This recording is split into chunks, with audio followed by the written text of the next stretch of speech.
Welcome to Speaking Torah. I'm your host, Rabbi Jeffrey Summit, Director of the Innovation Lab at Hebrew College. In this podcast, leaders from Jewish communities around the country read essays by Hebrew College rabbis. These essays tackle the pressing issues of our world in need of healing and hope, with Hebrew College's signature compassion, creativity, and relevancy. This week, Jordan Schuster explores the connection between John Keats and the story of Jacob's ladder, and teaches that regardless of how fissured this world feels, ladders, like bridges, hold the possibility for connection and relationship.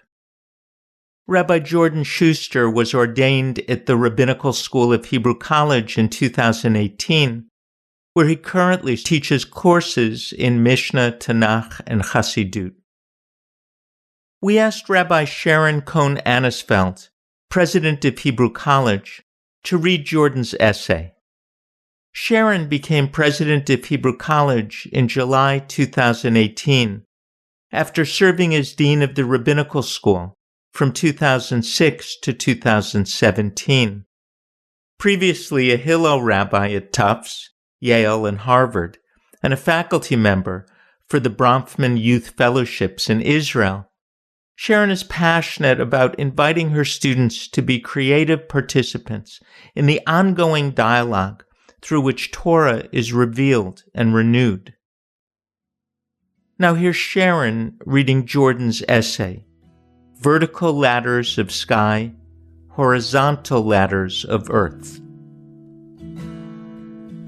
I've been thinking about John Keats lately, about how he died at the age of 25, about how so much of his life up to that point was spent contemplating a way out of this world. Beauty, imagination, sleep, these were his exits and escapes. These were the paths he used to transcend reality, to free himself from the cruelty, the violence, the brokenness of this world. He writes in his Ode to Sleep, "O soft embalmer of the still midnight, shutting with careful fingers and benign our willing eyes. O soothest sleep, save me from curious conscience, seal the hushed casket of my soul." Keats is praying to sleep here. He is beseeching and commanding sleep to shut closed his eyes, to save him from consciousness, to seal his soul off from the darkness of the world. And Keats issues these prayers because, as he describes elsewhere, to fall asleep is to lift the soul up into the light of heaven. To fall asleep is to drift into an embrace of pure beauty. While to wake up for Keats means plunging from a vastness of sky into the muddy stream of real things. In Parashat Vayetze, Jacob shuts his eyes to the world and enters into a dream. Just as sleep offered Keats respite from the dark and shattered reality, so it seems initially to offer Jacob the same. After all, as our parasha opens, we find Jacob absconding from his life, fleeing from a murderous brother, a fractured family, a disintegrating home. Existential threat looms up around him. Deceit and treachery come to define the world as he knows it. Sun sets, darkness falls. Reality pitches into night. Jacob quails, climbs a mountain, lays his head upon a pile of stones, drifts at last into sleep. here is what he sees. And behold, a ladder standing on earth, its head touching the sky. And behold, messengers of God ascending and descending upon it. And behold, Adonai stationed upon it. Out of the darkness of his world, Jacob watches a ladder grow, luminous, vertical, brushing its crown against the altitude of heaven. If Jacob were Keats, he would climb up that ladder never to return. He would escape into the sky and attempt to linger there with God, gazing upon the clear space of ether, Jove's large eyebrow, the noise of harmony. He would contemplate these immaculate forms of beauty, perfectly proportioned, sublimely untouched by the world. He would sacrifice his existence to them. He would let go of his being alive just in order to remain with them. Not Jacob. Jacob is decidedly not Keats.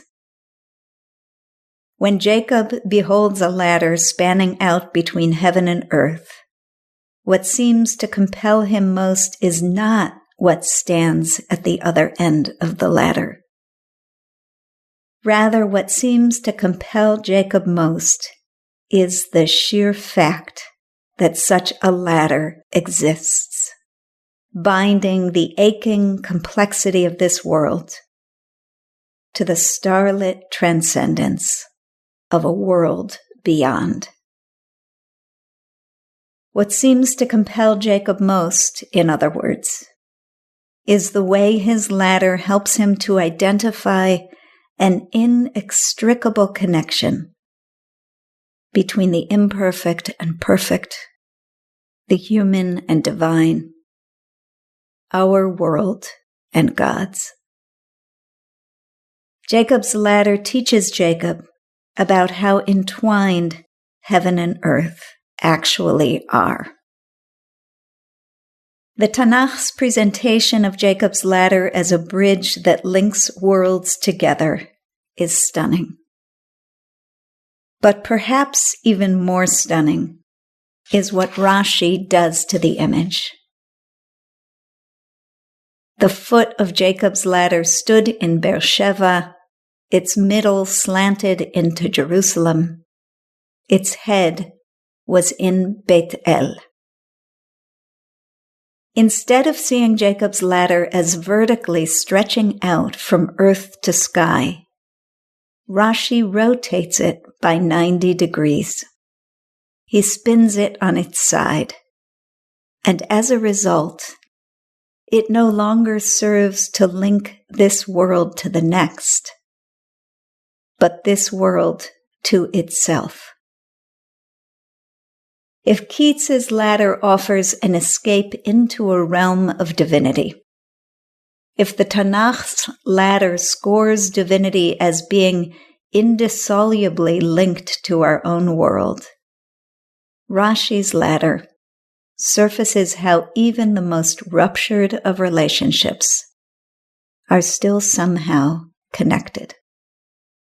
As much as Jacob tries to run away from his brother, his family, his home, his past, Jacob's ladder reveals to him how profoundly he remains bound to them, how inevitably they remain bound to him. Regardless of how fissured his world feels, Jacob's ladder helps him to discern the ways in which, teeming beneath everything, there remains the potential for relationship. There remains the possibility of ladders, like bridges, clacking out between you and me, between me and you.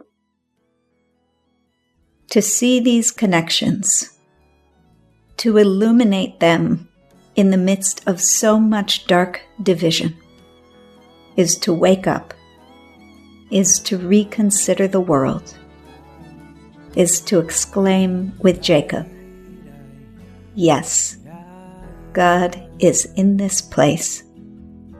I didn't know. We asked Sharon what she liked about Jordan's essay. I think one of the things that I love most is simply the way that Jordan writes and the way that he thinks, and in particular, the way that he weaves together such a breadth of voices. In this case, the way that he weaves together John Keats and Rashi and his own insights into both of them and into the biblical text. Obviously, his erudition is very impressive, but it's so clearly not there to impress. It's there, I think, because these are genuinely some of the many voices in his inner Beit Midrash. And one gets the sense that there is just this wonderful way that Keats and Rashi and the text of Genesis all meet within him for a conversation that transcends time and space and is then distilled through the powerful depth of his own insight and the searching of his own heart. So this for me is really what it means to be part of the living process of interpretation that is Torah. And Jordan does it so beautifully and so magnificently. Here's what Sharon had to say about what spoke to her most. I think the part of the piece that captivated me the most, that really, I can always tell because it's the part that makes my heart pound. The part that I was really drawn to is the part where he's talking about the theme of the relationship between the imperfect and the perfect, the human and divine. And in particular, the moment where he first contrasts Jacob with John Keats. And he says, what seems to compel Jacob most is the sheer fact that such a ladder exists, binding the aching complexity of this world to the starlit transcendence of a world beyond. So I just love the spiritual sensibility that's reflected here, one that is itself grounded on earth, but reaches beyond, and one that doesn't overreach, doesn't claim to know more than we can know, one that's in love with the aching complexity of the human experience, but also insists that there's something beyond, that there's a transcendence that touches our existence and tugs at us in ways that are both mysterious and palpable. One of the things that I love most about his interpretation of the ladder is that he allows it to mean more than one thing. And that he does something which I appreciate in general in relationship to metaphor, which is to allow it to breathe and to not try to beat it into submission and make it mean just one thing. And the other thing that I especially love is his reading of the Rashi at the end, which was really new to me, and takes us from the vertical metaphor that he explored so powerfully, that sense of connection between earth and what is above and beyond us, to a downward metaphor, not vertical, not the connection to what is above and beyond us, but the connection to and through what is beneath us. In his language, what is teeming beneath everything. And of course, there he takes us back to the potential for connection that is teeming beneath all of existence, which I think is a beautiful way of talking about the divine. And again, there's an understatement to Jordan's theological claims that makes me trust him. And that allows my heart to open to the possibilities he's inviting us to consider. We asked Jordan what made him write this essay. Before I started rabbinical school, I was reading this long book by Mircea Eliade, who was a comparative religionist from the early 20th, mid-20th century. And in his book on shamanism, he writes about two different typologies of shamans. One is a white shaman, one is a black shaman. And in these typologies, which are assembled from cross-cultural study of healers, the black shaman cross-culturally tends to have as his symbol a vertical ladder. And in an effort to help people who have lost their souls, retrieve their souls, he takes them on a journey into the sky where they together propitiate the celestial gods and encounter ideal forms of beauty, peace, healing, restoration. And then they come back down to the world and exist with integrity and a sense of repair. Versus the black shaman, whose symbol is the horizontal ladder. And in this typology, they don't ascend into the sky to contemplate supernal forms. They actually have to root around in the messiness of relationships. And instead of propitiating gods, they have to wrestle with demons. And they're two totally different approaches to healing. So I think that the image of the vertical and horizontal ladder were already in my head for a long time. And I felt particularly moved, excited, stunned to encounter Rashi flipping the ladder horizontal. And I felt like I had a lot of really rich associations to it already from Eliada. So that, I think, was one piece. Another piece is when I started teaching at Hebrew College, they gave me a class on classical Jewish thought. And it felt like such a broad subject. And quite honestly, I don't feel like I have a comprehensive knowledge of what is in that body of literature, such that I could do a survey course. So I just tried to narrow down on a single topic that I wanted to talk about in classical Jewish thought. And what I ended up coming up with were rabbinic responses to Gnosticism. And Gnosticism was a pop spiritual movement that spread throughout the Near East in the classical rabbinic period, which understood the world to be corrupt, evil, dark, irredeemable. And the only way that we can actually find some sense of holiness or divinity is through transcending this world. And in rabbinic literature, if you read it closely, it feels like the rabbis who have a whole assortment of different kinds of theologies and a whole assortment of different ways of relating to the world are constantly reacting to and against the notion that the world is evil and that the only way to have sacred existence is by fleeing this world, regardless of the plurality of their theologies. They really want people to be here. And they really want spirituality, religion to be grounded in the ways in which we're relating to things of this world. And I feel like that's such an important thing to teach my students, because I do feel like there is still a very, very powerful and seductive tendency to take a look at this world and want out. I think it is really hard to root around like a black shaman in the demons of relationships and figure out how to negotiate with them, the demons in us, the demons in others. I feel like it's really hard to be here in a dark world. And in part, the secret agenda, the hidden agenda, but also not so hidden agenda of that class is to help students develop not only a framework and a language through which to understand how a cynical, nihilistic understanding of the world will result in troublingly transcendent theologies, but that we have a whole tradition of rabbis behind us who are gently urging us to stay here and to help our communities and help ourselves figure out the spiritual tools we need in order to stay here. So it was out of that the essay flowed. I think the reason that I end up using Keats as my Gnostic straw man is because in October and November of 2018, my partner had just gotten a job where he had to leave the house at 5 a.m. every morning. So I was up before sunrise and I was looking out the window and it was so dark and the world felt very dark.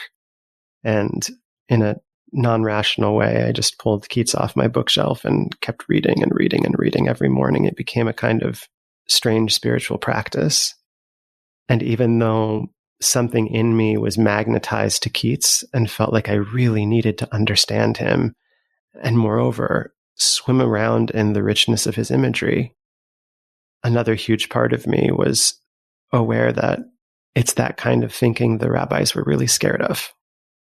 And I loved that as a spiritual practice. On the one hand, finding incredible comfort and solace in Keats's work.